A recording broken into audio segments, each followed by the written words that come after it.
argue that sanctions have a huge humanitarian cost. This is one of my favorite quotes from M. Butterfly.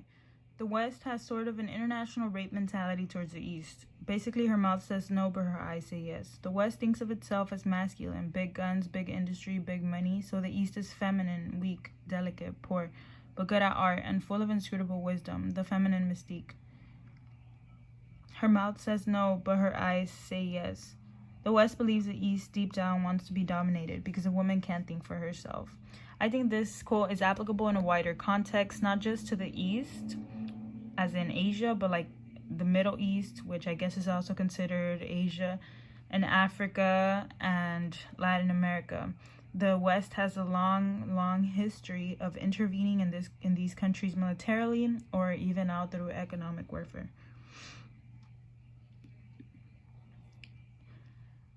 All of these are considered sanctions, but for the sake of this presentation, largely I'm going to focus on the freezing of assets and the restrictions on trade, on imports, on exports.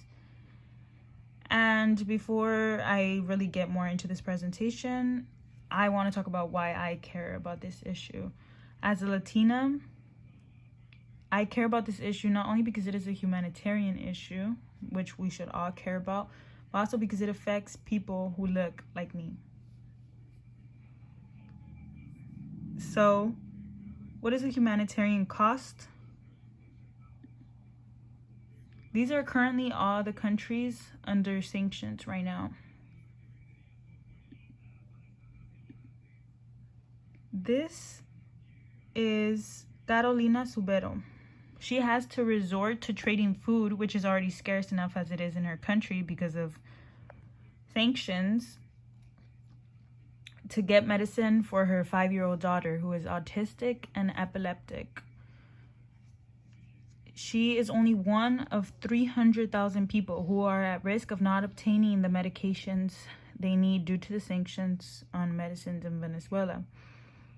That includes 16,000 cancer patients, 16,000 patients who need dialysis, and 80,000 HIV patients.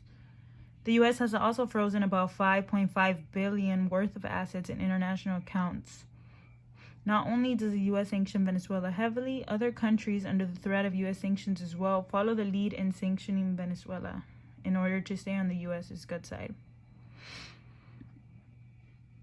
And despite this, most Venezuelans, like Carolina Subero, who is not necessarily a fan of the Venezuelan government, still believe, that it is the U.S. sanctions which have their government in such a state, or that have their country in such a state, for better words.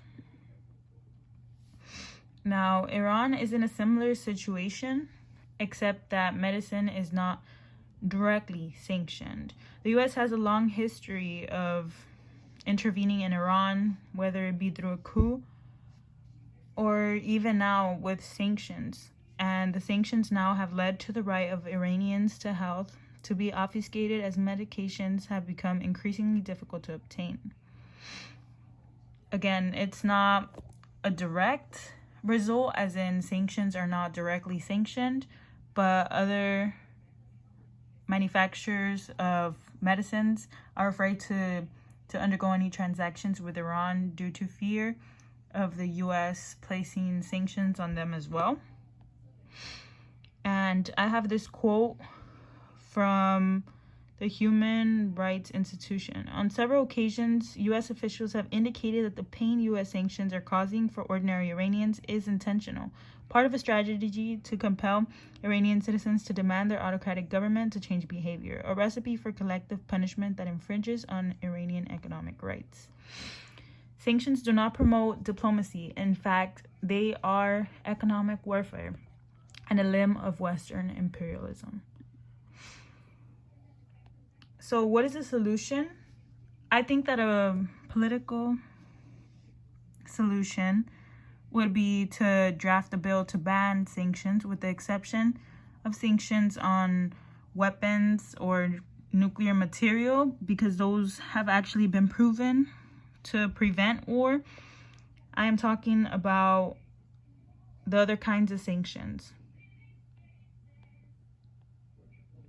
And I would say the more politically feasible solution would be to call your representative in order to get sanctions on these countries lifted. You can also attend protests when there are protests, like these. This one's in Washington, D.C. This is a protest in Africa. This is a protest in Caracas, which is the capital of Venezuela. But they're all anti-sanction protests.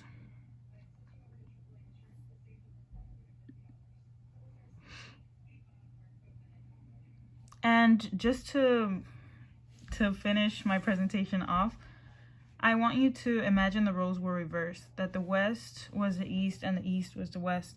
The U.S. would not be a superpower. There is no shortage of human rights violations the U.S. has perpetuated. Do you and your family deserve to starve for it? It could even just be over a difference in ideology. No one should starve or be restricted of their access to medicines just because of where they reside, just over sanctions.